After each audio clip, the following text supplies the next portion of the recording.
Republicans and Democrats remain deeply divided when it comes to trusting the news media. Journalism, as you know, came under scrutiny by Donald Trump in a way never before seen by an American president. A new book takes a closer look at the impact of the Trump administration and its meaning for journalism. It's called News After Trump: Journalism's Crisis of Relevance in a Changed Media Culture. Sue Robinson is a professor of journalism at UW-Madison and one of the co-authors of the book. Thanks for being with us today. Hi, Sue. Good to see you. It's really nice to be here. So what kind of effect did President Trump's criticism have on news media? Well, we argue in the book, actually, that President Trump just exacerbated a whole lot of resentment that had already been bubbling up for journalists among different kinds of groups for decades. But what President Trump's particular, let's say, hostile attacks on mainstream journalists did was that it catapulted to the forefront of our public discourse how journalists are becoming more and more irrelevant to many in our populace. Would you say that is the big lesson of this era for the media? Or what is the takeaway? What is the biggest lesson in the book?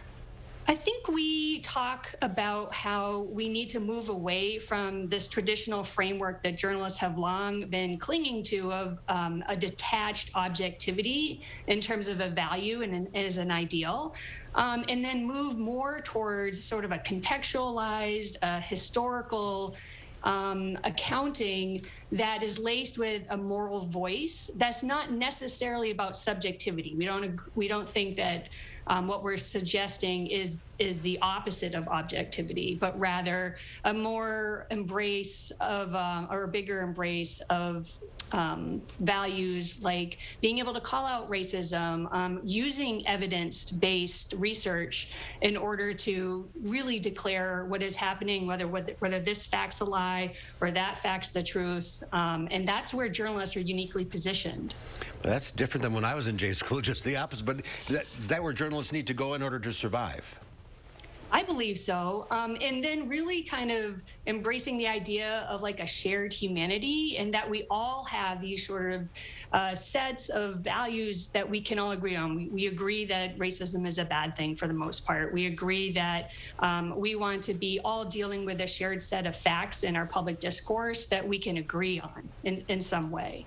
And I think journalists are uniquely positioned to be able to still do that. It's just that we argue some of the methods in which they've been doing it need to change pretty radically. And in fact, much of that change is already happening right now. Yeah, what is happening, in your opinion, to journalism in this moment? When you look at how the landscape has changed with social media and network programming that attracts a partisan audience. Yeah, I mean, that's one of the biggest stumbling blocks I think that we have when we talked about trying to have a shared set of facts for our public discourse, because we have these two different media machines that are operating, including this very far-right kind of conservative media machine that's very intentionally spreading misinformation. And then you have this other sort of more mainstream press that has lost a lot of its subscribers and readerships and its relevance to big groups of people.